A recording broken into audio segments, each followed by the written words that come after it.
Ya, Badan Pusat Statistik melaporkan produk domestik bruto Indonesia pada kuartal ketiga 2020 ini minus 3,49% year on year.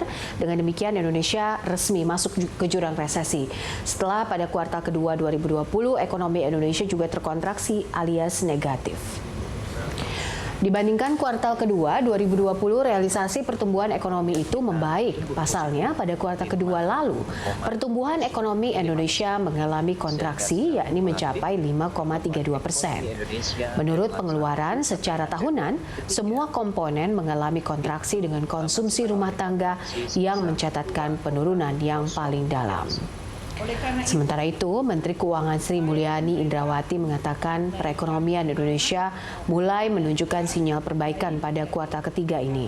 Hal itu ditunjukkan dengan kontraksi PDB kuartal 3 dibanding periode sama tahun lalu yang lebih baik. Pemberian vaksin diharapkan akan mampu mengembalikan tren konsumsi. Kalau kita bandingkan dengan triwulan kedua tahun 2020, perekonomian kita tumbuh positif 5,05%. Sehingga secara kumulatif pertumbuhan ekonomi Indonesia triwulan 1 sampai dengan triwulan ketiga itu masih mengalami kontraksi sebesar 2,03%. Apa yang bisa kita lihat dari tiga angka ini? Yang pertama, oleh karena itu, upaya pemerintah untuk perbaikan penanganan COVID-19 dari berbagai indikator dan juga upaya untuk penemuan vaksin dan pemberian vaksin diharapkan akan mampu mengembalikan tren konsumsi rumah tangga terutama kelompok menengah atas, sehingga perbaikan diharapkan dan diyakini akan terjadi pada kuartal keempat dan seterusnya.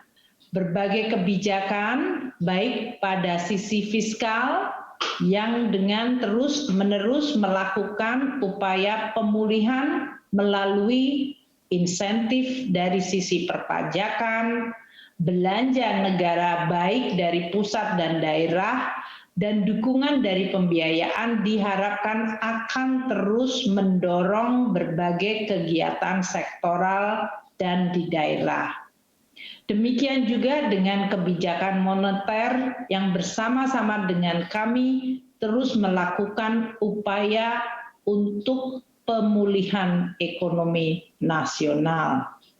Sektor keuangan yang terus stabil juga akan terus dijaga di dalam mendukung pemulihan ekonomi. Kemudahan-kemudahan berusaha dan berbagai upaya di dalam program struktural akan dilakukan di dalam rangka memperbaiki kinerja perekonomian terutama di sektor real dan jasa. Ya, masuknya Indonesia ke jurang resesi ini tentunya berdampak bagi ekonomi dan secara tidak langsung juga kepada masyarakat. Lantas, bagaimana jalan keluar Indonesia untuk keluar dari resesi? Langsung saja kita akan membahasnya bersama Deputi Bidang Koordinasi Ekonomi Makro dan Keuangan Kemenko Perekonomian Iskandar Simorangkir, Ekonomi Senior Core Indonesia, ada Bu Henry Saparini, dan juga Ketua Bidang Kebijakan Publik Apindo Sutrisno Iwantono. Saya sapa semua narasumber saya hari ini, Pak Iskandar, Pak Iwantono, dan juga Ibu Henry Saparini. Terima kasih sudah bergabung bersama kami. Apa kabar? Baik, Mbak. Alhamdulillah, baik-baik semua ya. Saya mungkin langsung ke pemerintah, ke Pak Is dulu mungkin ya, karena kita sudah mendengar BPS merilis laju pertumbuhan kuartal 3 ini minus setelah kuartal 2 kemarin juga minus. Walaupun misalnya nilai kontraksinya tidak seperti kuartal 2, tapi tetap Indonesia akhirnya masuk ke jurang resesi. Nah, bagaimana pemerintah menjawab persoalan ini? Apa dampaknya terhadap Indonesia, Pak?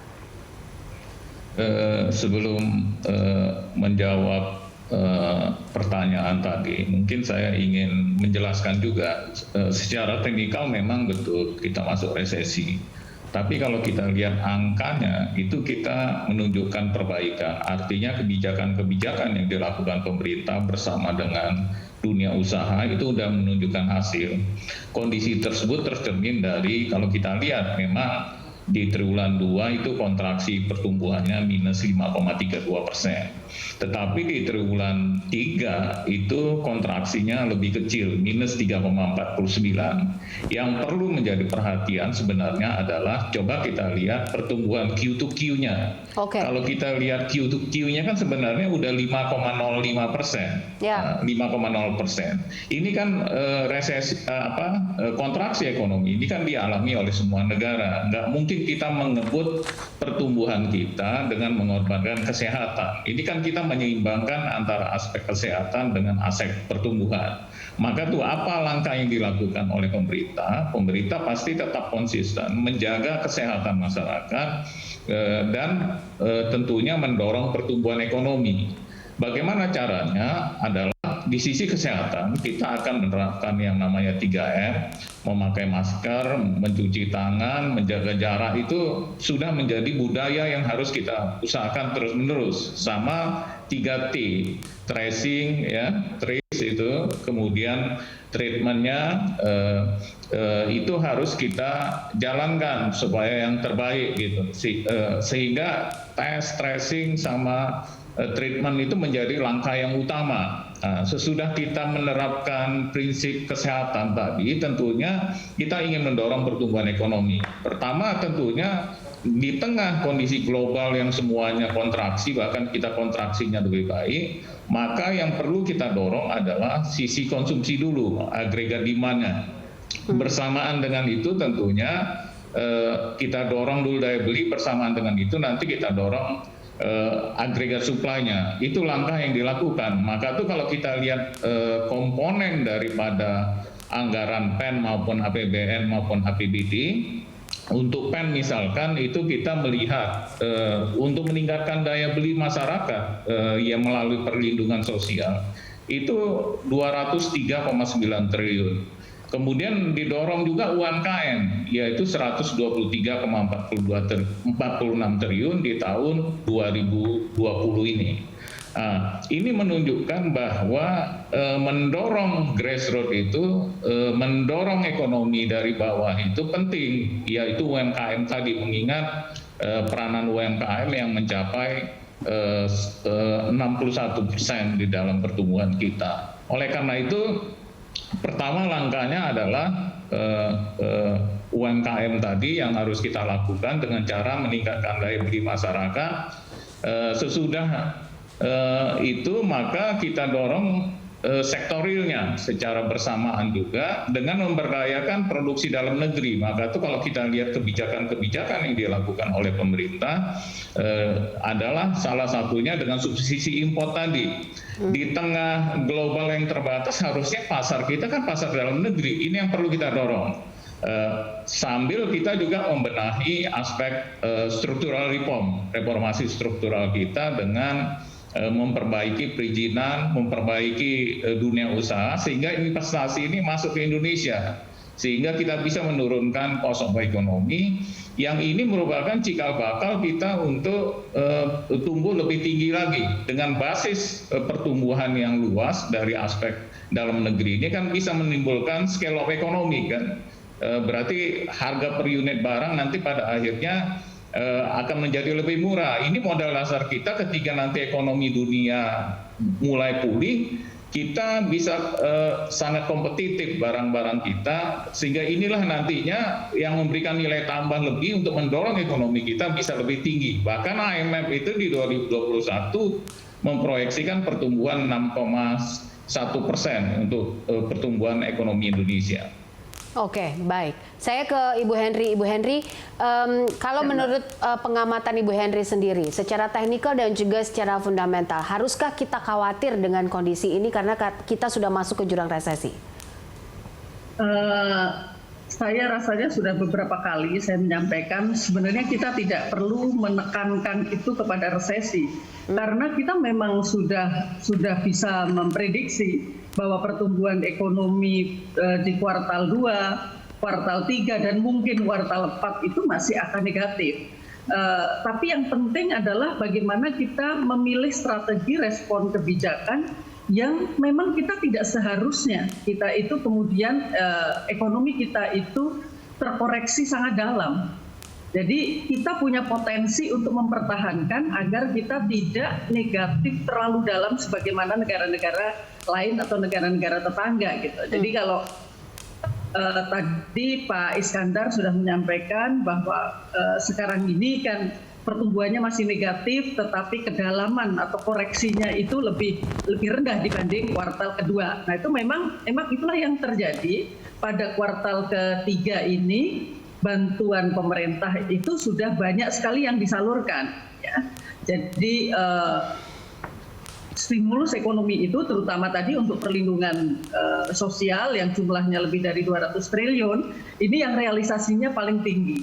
Nah, yang sekarang harus dipikirkan adalah ke depan seperti apa. Karena ini kira-kira tidak akan dalam jangka pendek dan Indonesia semestinya punya kemampuan. Nah, apa yang kita tunggu sekarang ini adalah strategi kebijakan yang lebih detail. Kalau tadi Pak Iskandar menyampaikan bahwa yang penting sekarang mendorong konsumsi, betul. Konsumsi ada, kalau di Indonesia, konsumsi kelompok bawah tadi bisa didorong dengan BLT.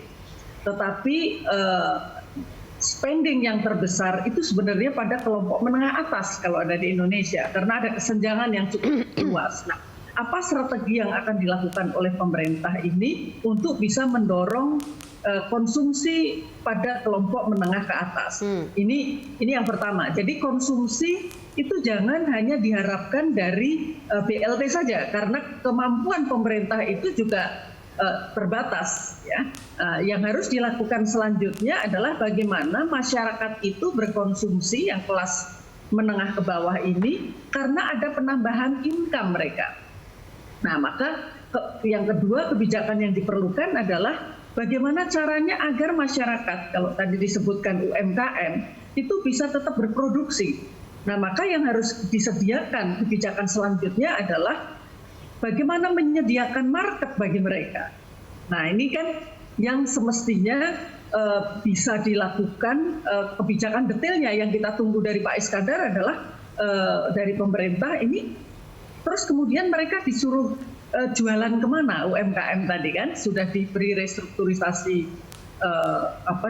kredit, walaupun yang dapat restrukturisasi kan kalaupun realisasinya itu tinggi, sekarang ini yang mendapatkan manfaat dari perbankan itu kan hanya 30% dari UMKM.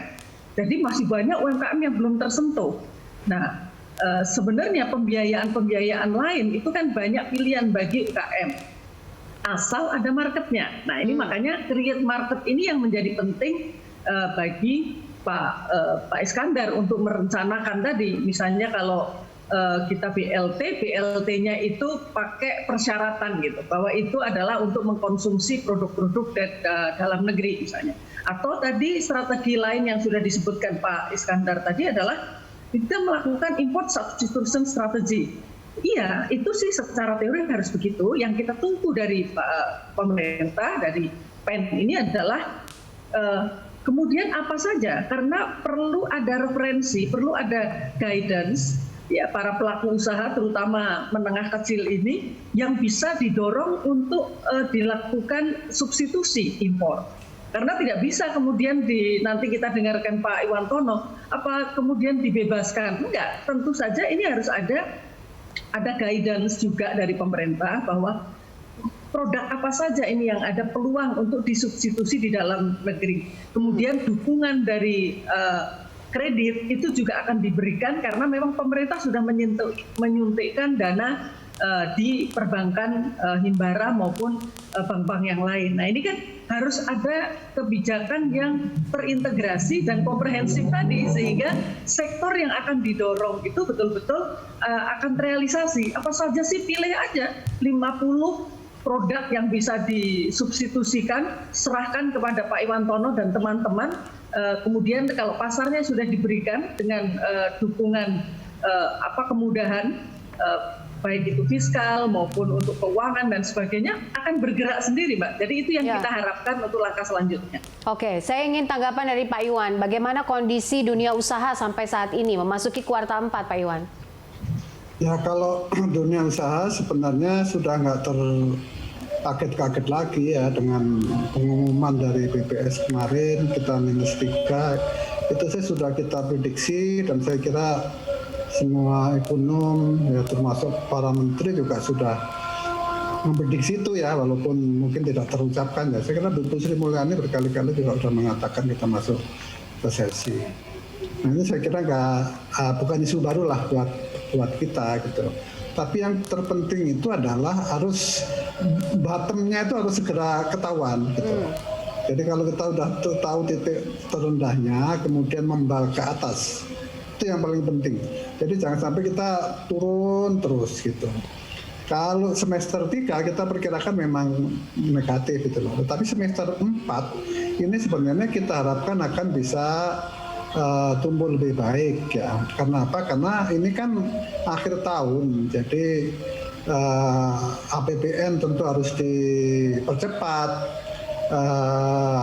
disbursemennya, kemudian juga stimulus yang masih agak lambat tentu akan dipercepat ya pada semester 4 ini ya. Kita harapkan semester 4 ini sudah ada tadi titik balik ke atas gitu ya, sehingga nanti kita menyongsong 2021 itu kita lebih pede lagi tuh. Kalau bagi dunia usaha sebenarnya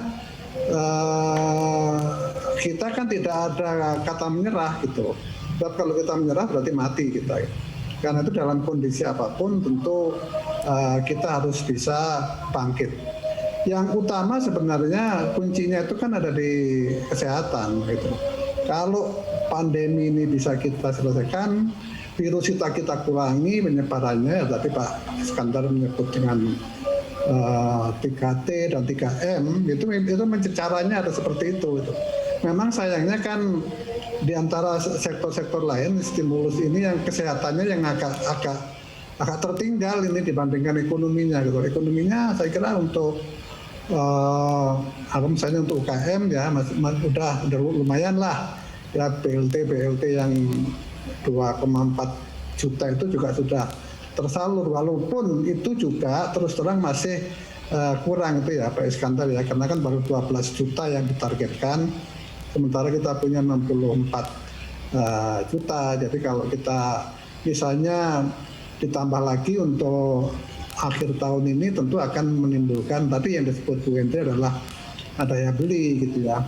Nah sektor-sektornya itu apa sebenarnya? Kan sektor itu kan juga harus berimbang, ada usaha kecil, ada usaha menengah, ada usaha besar.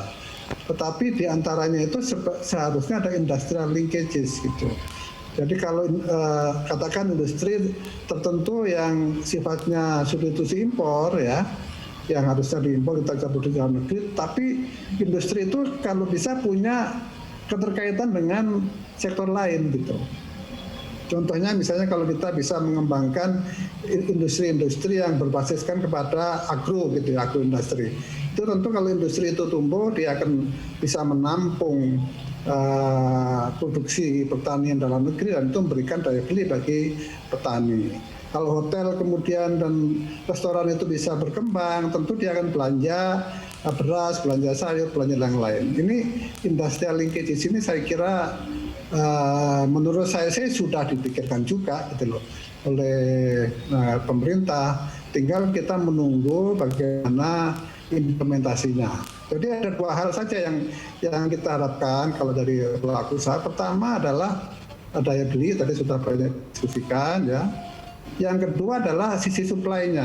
Jadi bagaimana caranya agar orang itu bisa kembali bekerja, kembali berproduksi ya, dengan standar protokol yang ketat, tetapi orang tetap bisa melakukan produksi dengan baik ya. Dengan cara itu maka dua-duanya akan bisa tumbuh. Gitu.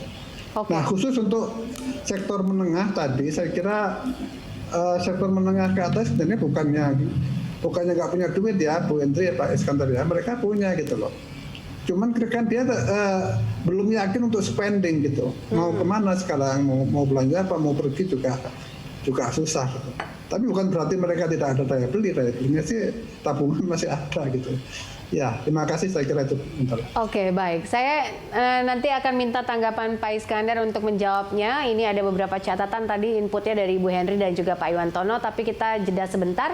Kita akan kembali dalam Hot Ekonomi usai jeda. Pemirsa tetaplah bersama kami.